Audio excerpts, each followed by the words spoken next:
There are just no words for the havoc of Hurricane Helene.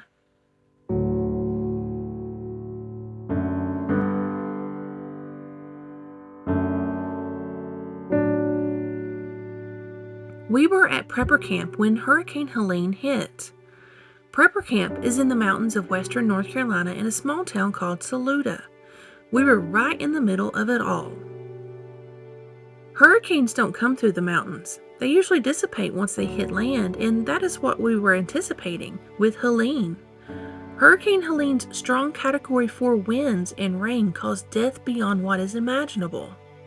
Mudslides, flooding, houses just swept away, children losing their parents, missing people, trees falling on houses, or even on people, power lines down everywhere, and unimaginable destruction.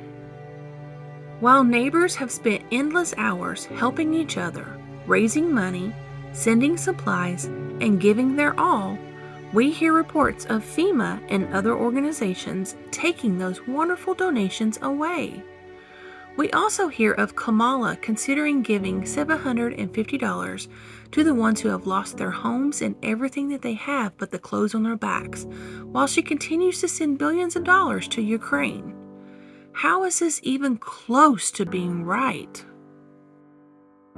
Hurricane Helene did a number, no matter what anybody on the outside says. I was in it when it happened, and I am still in it where we live. It is all the worst things conceivable. There are many organizations still working to help individuals, even though government facilities are saying not to provide assistance. We watch Pinball Preparedness on YouTube every day. Since the hurricane, he has been able to use his platform of a popular YouTube influencer to raise money for the relief. He has sent trucks of food and supplies to ones in need. It was something I watched and wanted to do, but I know that I am nowhere near his popularity on YouTube and just do not have the followers that he has. But even through that, I still wanted to help, not just monetarily, but physically, boots on the ground. I wanted to make a difference. I also have seen Dr. Tracy Elder and Butch from Hope for Survival spending countless hours doing what they can to provide aid to the ones in need.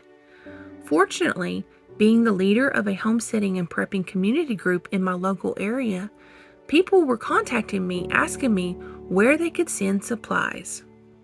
Facilitating other states to get aid where needed has been uplifting.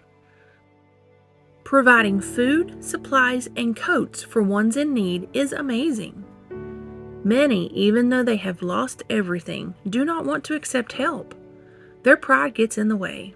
However, what they don't realize is they are giving to me. When I was a kid, I had experiences of giving, and I strive for that feeling over and over. My mom was the secretary of our church, so she knew the ones in the church who were in need.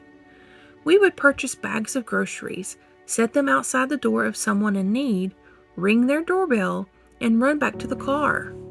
The person never knew who those groceries came from, and that feeling of giving in that way is something I strive to have over and over. So, for someone to take something I can provide isn't taking, they are giving to me. They are giving me that feeling that is so very important. The ones who help tends to be the preppers. Being prepared not just for you and your family, but being prepared for natural or man-made disasters for others is also very important. You never know if that one blanket you donate or that one can of green beans that you give will save a life. FEMA or any other government organization isn't coming to help. They are just getting in the way. It is up to us to take care of our own. If you would like to give, please consider reaching out to me via email. I can get you in touch with the people who can help the ones in need. SHTF Survival Homestead Teaching Farm thanks you for watching this video. Please continue to help us help you by liking, sharing, and subscribing.